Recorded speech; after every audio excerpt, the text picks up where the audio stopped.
Penguin Audio presents The Pillars of the Earth by Ken Follett. Read by John Lee. Preface. Nothing happens the way you plan it. A lot of people were surprised by the Pillars of the Earth, including me. I was known as a thriller writer. In the book business, when you have had a success, the smart thing to do is write the same sort of thing once a year for the rest of your life. Clowns should not try to play Hamlet. Pop stars should not write symphonies.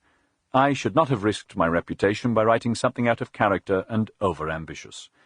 What's more, I don't believe in God. I'm not what you would call a spiritual person. According to my agent, my greatest problem as a writer is that I'm not a tortured soul. The last thing anyone would have expected from me was a story about building a church. So Pillars was an unlikely book for me to write, and I almost didn't. I started it, then dropped it, and did not look at it again for 10 years. This is how it happened.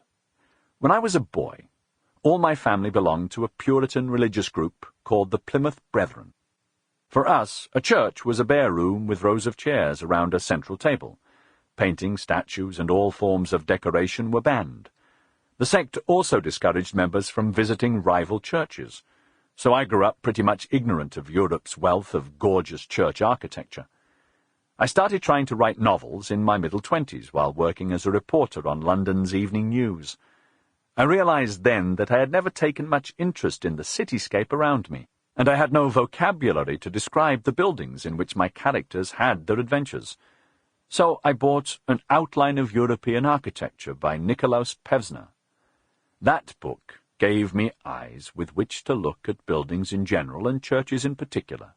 Pevsner got really passionate when he wrote about Gothic cathedrals. The invention of the pointed arch, he wrote, was a rare event in history, when the solution to a technical problem, how to build a taller church, was also sublimely beautiful. Soon after I read Pevsner's book, my newspaper sent me to the East Anglian city of Peterborough. I have long forgotten what story I was covering, but I shall always remember what I did after filing it. I had to wait an hour for a train back to London, so remembering Pevsner's fascinating and passionate descriptions of medieval architecture, I went to see Peterborough Cathedral.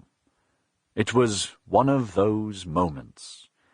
The west front of Peterborough has 3 huge Gothic arches, like doorways for giants. The inside is older than the facade, with arcades of regular, round Norman arches in stately procession up the aisle. Like all great churches, it is both tranquil and beautiful. But it was more than that. Because of Pevsner's book, I had some inkling of the effort that had gone into this. I knew the story of humankind's attempts to build ever taller and more beautiful churches. I understood the place of this building in history, my history. I was enraptured by Peterborough Cathedral. Cathedral visiting became a hobby for me. Every few months I would drive to one of England's old cities, check into a hotel, and study the church. This way I saw Canterbury, Salisbury, Winchester, Gloucester, and Lincoln, each one unique, each with an intriguing story to tell. Most people take an hour or 2 to do a cathedral, but I like to have a couple of days.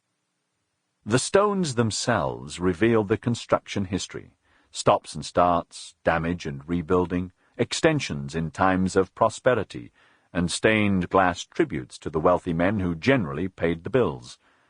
Another story is told by the way the church is sited in the town.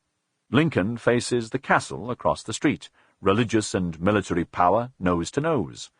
Winchester stands amid a neat grid of streets, laid out by a medieval bishop who fancied himself a town planner. Salisbury moved, in the 13th century, from a defensive hilltop site, where the ruins of the old cathedral are still visible, to an open meadow, showing that permanent peace had arrived. But all the while a question nagged at me. Why were these churches built? There are simple answers, for the glory of God, the vanity of bishops, and so on, but those were not enough for me.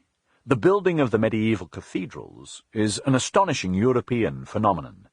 The builders had no power tools, they did not understand the mathematics of structural engineering, and they were poor. The richest of princes did not live. Sample complete. Ready to continue?